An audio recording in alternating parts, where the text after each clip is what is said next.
and I'll be recording. So, different than the strategies, the four-step process for problem solving. This is separate from strategies. Step one, it says understand the problem.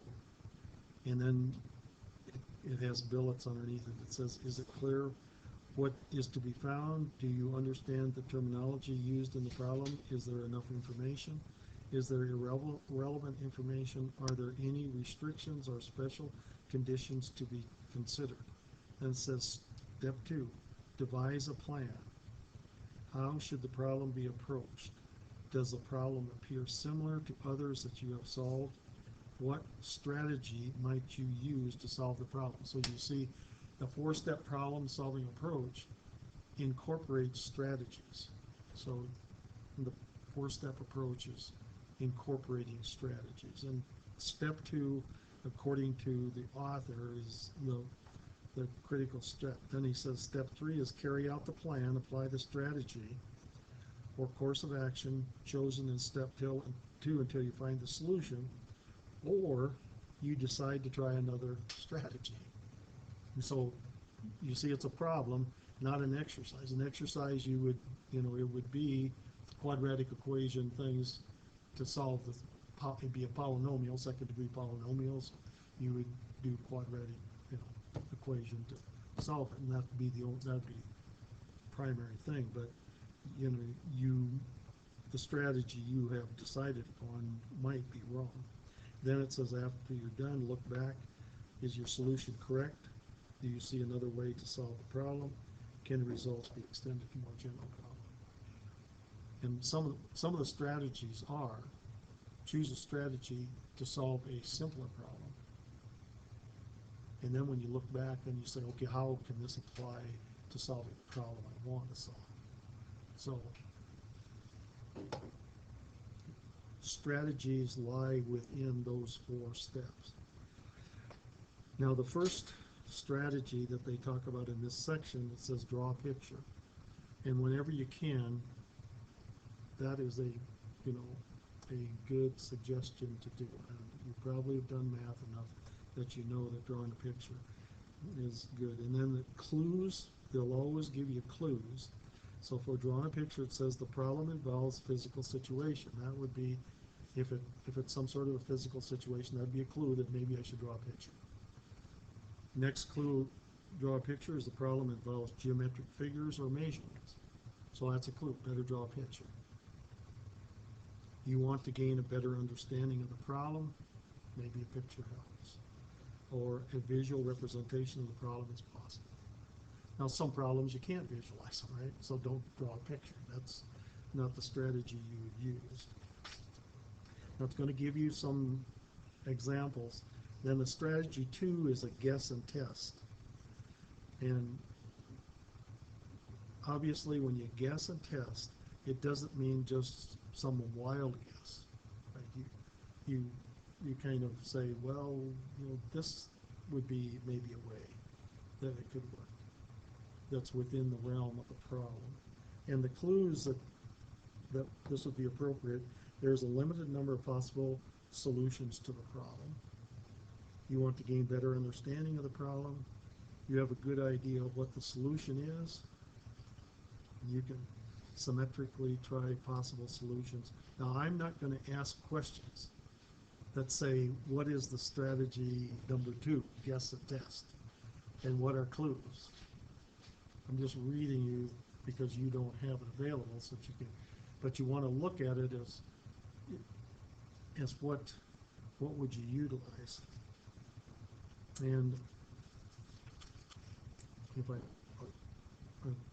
I may get all those strategies and the clues and try to put it into a sheet where you get really confused on the problem, where you can kind of look at that. I've been toying with that idea.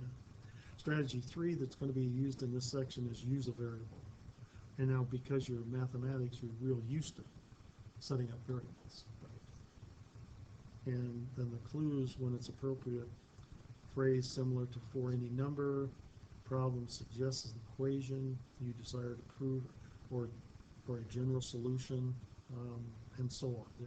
You look down through those strategies, and sometimes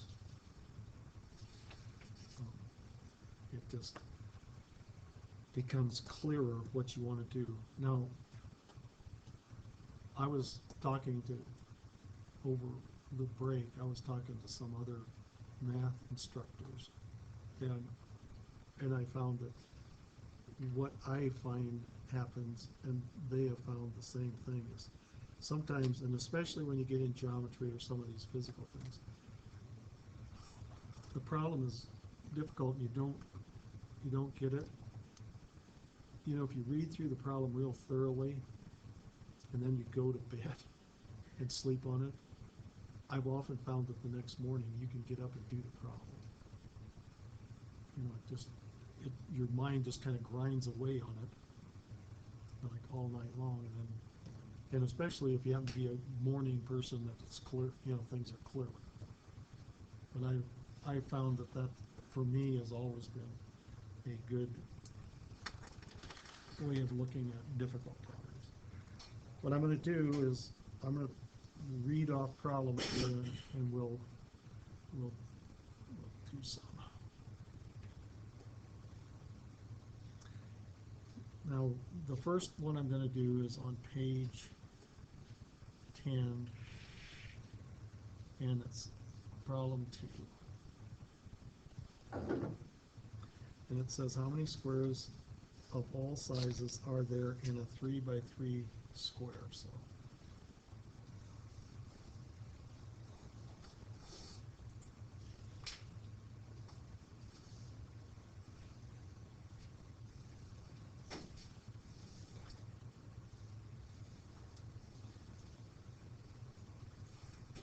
not real uniform, but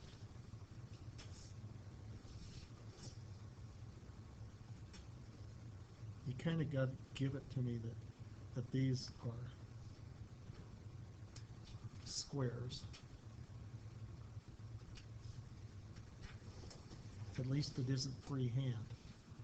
Totally. Okay, so it says how many squares are there in the 3 by 3 diagram?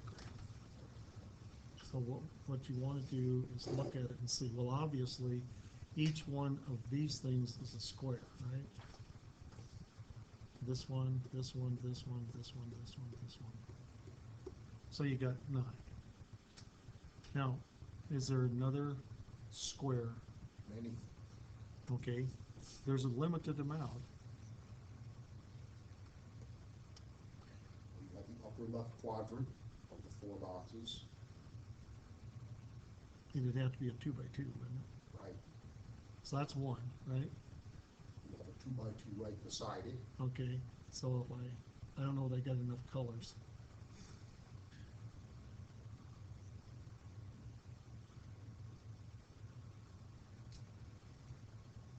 Below. Okay, if I go lower left, right? Mm-hmm. You're talking here, right? Mm-hmm. And then I'll use, then it's that lower right. Mm-hmm.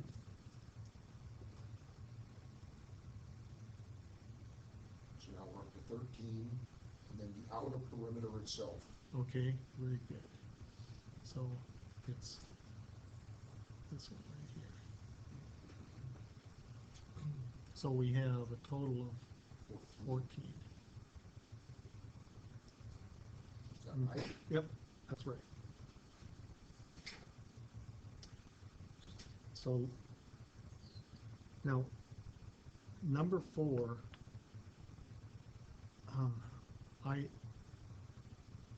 if I can't do it, I'm not going to have you do it. This Tim Pomino or something. It's these made up of 5 squares where 2 squares are joined along on either side. Now, maybe you are able to do this, but I tried it. I spent a little time and then I thought, heck with it. So 2 squares, so 5, it's 5 squares. So what this would be is something that could possibly look like this.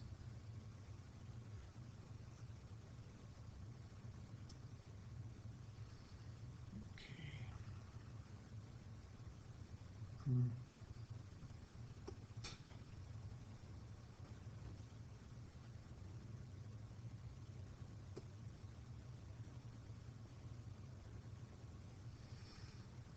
You see, it's 5 that has 2 of them on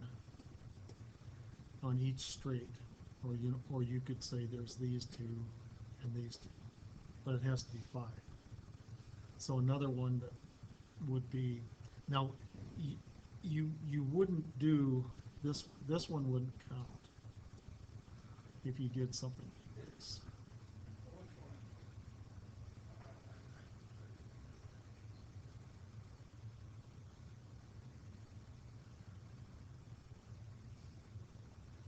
You see, because that one is just the other one flipped, right? So this one doesn't count. But you have to have one that would count. Oh, geez.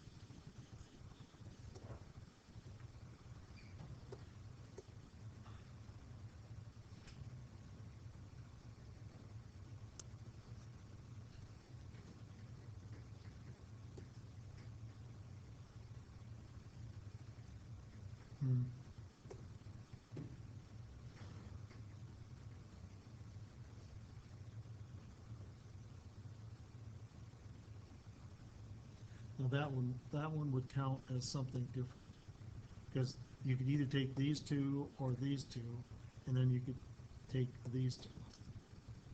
It'd be 5 that has 2 of them on the side. So what are we looking for again? It has to have 5 boxes, and then it has to be so that there's 2 of them on the side, adjacent boxes on the side. And I think there's like 6. But I got up to about 4, and then I just got confused. I said, heck with it. So why is it stuck on? Because you see this one right here? If you took this end and flipped it over here, you would have that one. Oh, okay. It can't, like, you couldn't take this one. Yeah, if you And- flip it, it's supposed to be the Yeah. same. See, this one wouldn't count.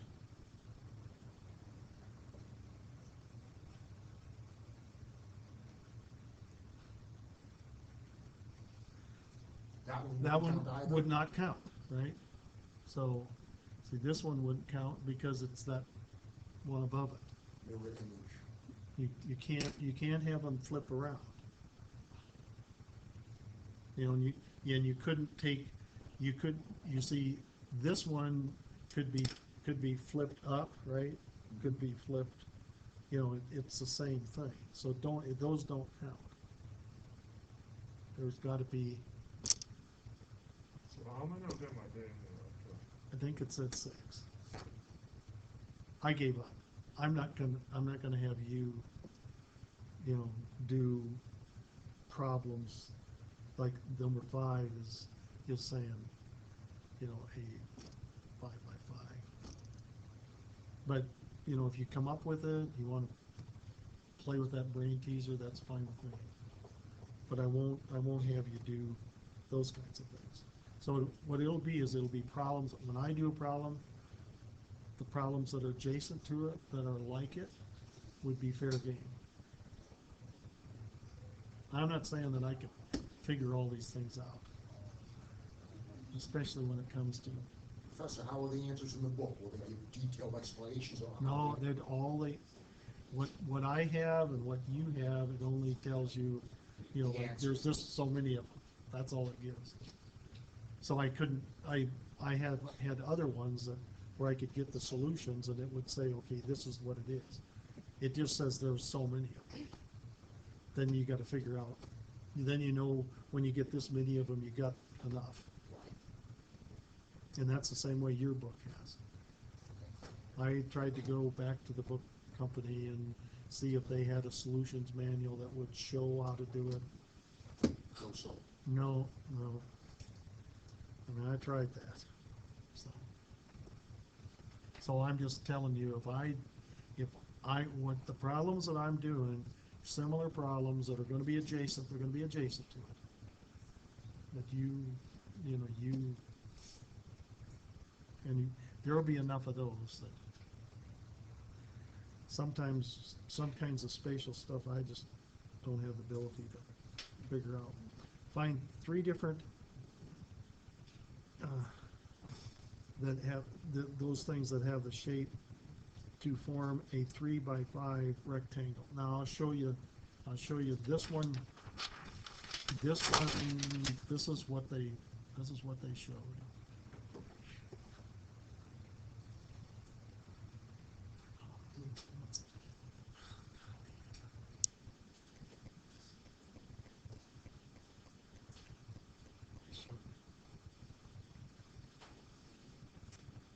It's got to be a 3 by 5.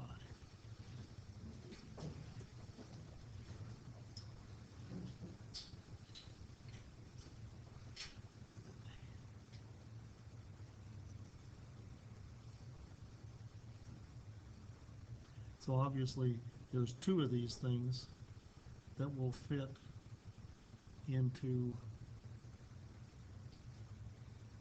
that.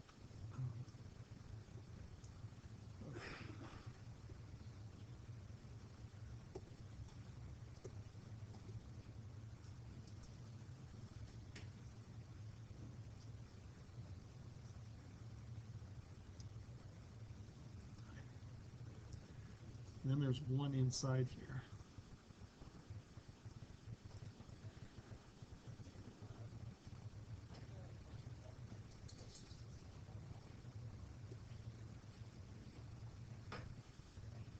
I think on a sweater.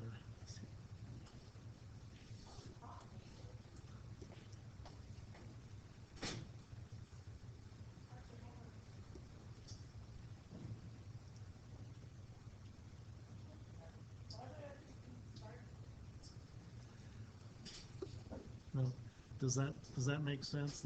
That's what they're saying. It's saying there's 1, 2, 3. How does that go?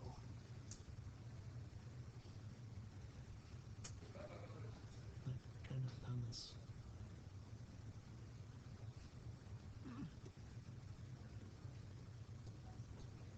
This one's supposed to be here.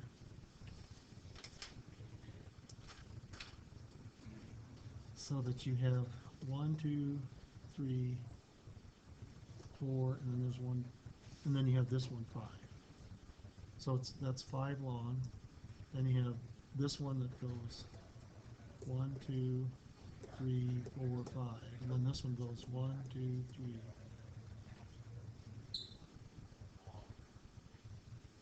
No, see there, I put too many of these in here. There's one that's here. Now obviously I'm not going to have you do this one. And then there's, that one's there, and then this one is right there, and then this one comes back here. So then you have 1, 2, 3. There's supposed to be 5 of those. I don't know. But it is that shape. This has got to be a 5 by 3. Now, I'm not going to put that sucker on the test, but I'm just showing you. They set it like this. They had one that goes like this. This one's right. 3 down, 3 over this way. And this one goes like this. And I think it must be back here. But it has to be 5 long. And it goes over and comes down here. Then this comes along here and goes down like that.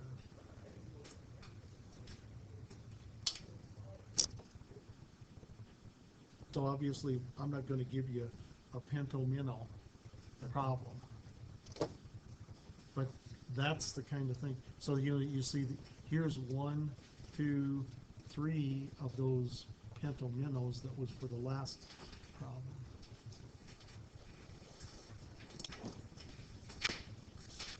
Fortunately, this is kind of a general section and general chapter where we're not going to, it's going to get into geometry, which is going to be You're probably trying to assess the students at this point, see what you know from in the previous teacher. stuff.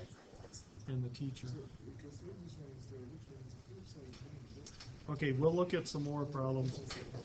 On Wednesday. Yeah. And then Friday. Oh, shoot, there you go. And I'll tell you what I can figure out, what I'm gonna give you.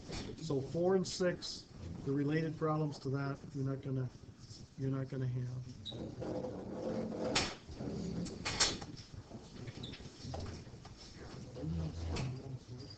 What?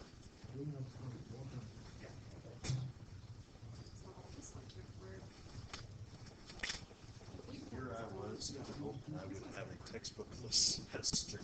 Raised my hopes and dashed for the questions. That you would have a what? I would have a semester without having to buy textbooks. Like, Well, I am sorry. It's nice to see you, isn't it? it is. That's okay. I'll go. The park is cool. Okay. So, Yep.